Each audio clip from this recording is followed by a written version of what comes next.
आइए आज आप सब सुनेंगे माघ मास महात्म्य कथा में 9वें अध्याय की कथा। तो बोलिए प्रेम से भगवान विष्णु की जय, माता लक्ष्मी की जय। यमदूत बोला, हे वैश्य, मध्याह्न काल में आया हुआ मूर्ख पंडित, वेद पाठी या पापी अतिथि ब्रह्म समान होता है।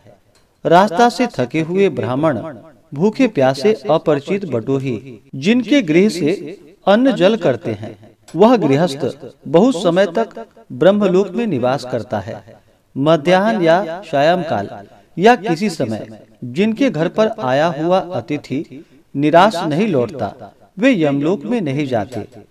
लौटा हुआ अतिथि गृहस्थ के जीवन भर के इकट्ठे किए गए पुण्य को भी ले जाता है। अतिथि सेवा के बराबर कोई दूसरा संपत्ति नहीं है।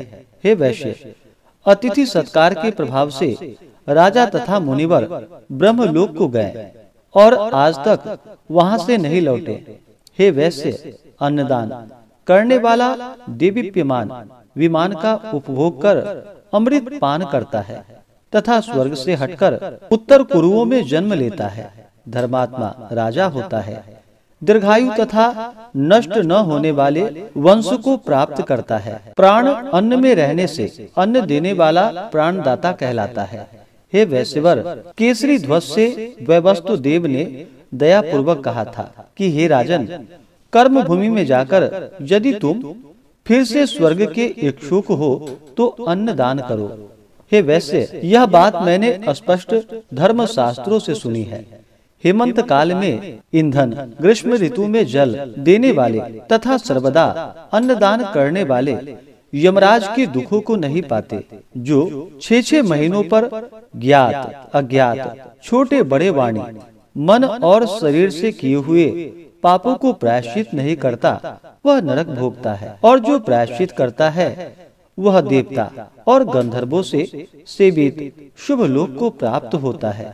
हे वैश्यवर, जो मनुष्य वेद माता गायत्री या दूसरे वैदिक मंत्रों को जपते हैं और नित्य सवेरे और शाम को अग्नि में हवन करते हैं, ऐसे विप्र अक्षय गति मोक्ष को प्राप्त होते हैं। नित्य व्रती, तीर्थों के सेवक और जितेंद्रिय अवश्य यमराज को नहीं देखते। नित्य धर्म करने वाला प्राणी दूसरे का अन्न, पाक आदि को ग्रहण और भोजन करना छोड़ दे। जो जिसका अन्न खाता है वह उसका पाप खाता है। हे वैश्य, जो मनुष्य नित्य प्रति प्रातः काल स्नान करता है, उसके भीतरी तथा बाहरी पाप नष्ट हो जाते हैं और वह नरक में नहीं जाता। स्नान किए बिना जो लोग भोजन करते हैं वे सदैव मल खाने वाले होते हैं। जो स्नान नहीं करते उनके पितर तथा देवता उनसे विमुख हो जाते हैं और वह नरक भोगकर पुलकस आदि चांडाल योनि में जन्म लेता है। जो लोग पर्वों में चलते हुए जल में स्नान करते हैं वे न बुरी गति को पाते हैं और न ही बुरी योनि में जन्म लेते हैं। उनके बुरे स्वप्न और दुश्चिंताएं सदैव निष्फल होते हैं। हे वैश्य श्रेष्ठ, प्रातः स्नान करने वाले मनुष्य नियम पूर्वक माघ महीने में तिल, तिल पात्र और तिल कमल दान देने से यमलोक में नहीं जाते। हे विकुंडल, पृथ्वी, सोना, गौ आदि 16 परम दान हैं। इनका दान करने वाला मनुष्य स्वर्गलोक में नहीं लौटता। बुद्धिमान लोग पुण्य तिथियों में व्यतिपात और संक्रांति में स्नान करके यदि कुछ भी दान करता है तो वह बुरी गति में नहीं पड़ता और संसार में गरीब कुल में पैदा नहीं होता। हे वैश्यवर, सत्यवाणी, मौनी, मधुरवाणी, मधुरभाषी, अक्रोधी, क्षमाशील, नीतिमान, अनिंदक, प्राणियों पर दया करने, दूसरे के पापों को छुपाने, पराये गुण का वर्णन करने, दूसरे के धन को न चाहने वाले, इस तरह के लोग नरक नहीं भोगते, वे सद्गति को प्राप्त होते हैं।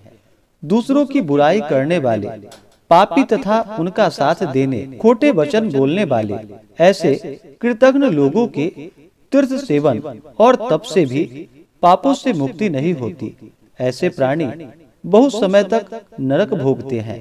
जितेंद्रिय और जिताहारी तीर्थों में स्नान करने से यमलोक में नहीं जाते, तीर्थ में पाप न करे, जीविका न करे, दान लेना और धर्म की बिक्री छोड़ दे, ऐसा पाप करने वाला मनुष्य नरकगामी होता है।